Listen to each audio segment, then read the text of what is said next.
Europe 1 Soir. 19h, 21h, Pierre de Villeneuve. Toujours avec Gilles Boutin et Alexandre Malafaille pour commenter l'actualité. Je vous propose qu'on réécoute Monsieur Barrot, Jean-Noël Barrot, sur l'état de Jacques Paris et Cécile Collère à la libération des 2 otages français en Iran.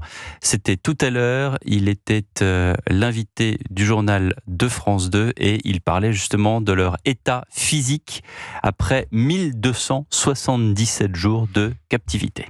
Ils vont bien, ils sont évidemment soulagés et ils semblent en bonne santé physique et morale. Ils sont entourés par l'équipe de l'ambassade et j'ai dépêché ce soir une équipe de renfort, un médecin, une agent du centre de crise et de soutien de mon ministère qui vont se mettre à leur disposition, à leur côté, pour les accompagner après cette épreuve, ce calvaire qu'ils ont traversé. Alors, ça peut paraître étrange, mais ils ne sont pas encore définitivement libres. Écoutez le ministre des Affaires étrangères. Ils sont aujourd'hui en sécurité à l'ambassade de France. Ils sont sous la protection de la France. Et nous allons continuer le travail que nous avons engagé depuis des semaines et des mois pour obtenir leur libération définitive. C'est une nouvelle très positive ce soir que nous accueillons avec le président de la République, mais c'est une première étape vers cette libération définitive. Nous allons poursuivre le travail discret, le travail de l'ombre, c'est le travail des diplomates, pour aboutir à leur retour en France dans les meilleurs délais. Gilles Boutin, voilà donc un travail de longue haleine, 1277 jours de captivité. On imagine que donc les gouvernements successifs ont travaillé bien sûr à la libération de ces 2 otages français. C'est à ça que ça doit nous appeler, à une forme d'humilité dans le commentaire de ce qui se passe, parce que ça vient nous rappeler que l'État français n'abandonne jamais en réalité quand il faut rapatrier des ressortissants qui sont utilisés comme une monnaie d'échange.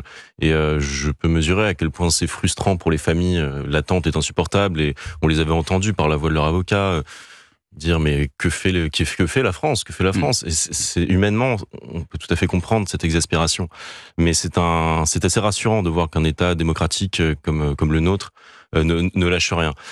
Pour autant, on ne va pas parler de soulagement tout de suite, puisqu'ils sont en sécurité à l'ambassade, effectivement. Est-ce que leur parcours jusqu'à l'aéroport, qui ensuite leur permettra de partir en France, va faire de nouveau l'objet d'un monnayage? Y a-t-il encore des concessions à effectuer de la part de la France, sachant, comme vous le disiez Alexandre, qu'on ne sait pas s'il y a eu si cela s'inscrit simplement dans un apaisement des relations ou si l'Iran a obtenu des gages. Peut-être que le signal qui a été envoyé par la France il n'y a pas si longtemps en libérant une Iranienne, en la mettant sous contrôle judiciaire au lieu de simplement l'incarcérer, a été interprété comme cela.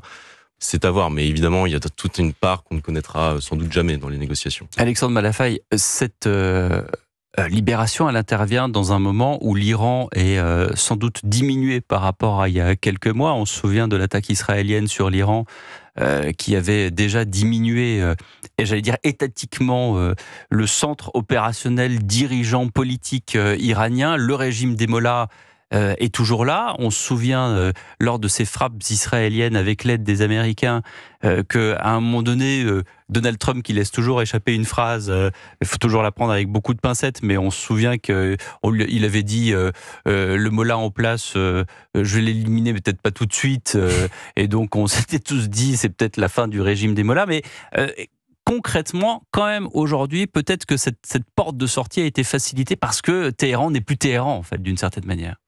D'abord, il faut savoir que le débat sur la libération des otages a été très intense en Iran.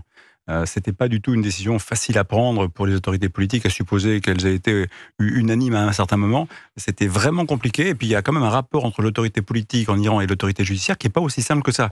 Alors, les juges sont pas exactement dans la main du pouvoir politique. Donc, là aussi, il faut faire un tout petit peu attention. Au vu d'ici, c'est beaucoup plus compliqué qu'il n'y paraît. Et en effet, les Iraniens ont pu se considérer pour une partie d'entre eux qu'en fait, la monnaie d'échange, il va mieux la garder parce que de toute façon, quand il n'y a pas d'otages, ou quand il n'y en a plus, ça change rien finalement. En fait, on a l'impression que quand on fait des cadeaux, les cadeaux ne sont pas payés en retour. Donc là, ce qui va être très intéressant maintenant, c'est de voir comment on établit la suite de nos rapports diplomatiques avec l'Iran. Qu'est-ce qu'on a à y gagner ?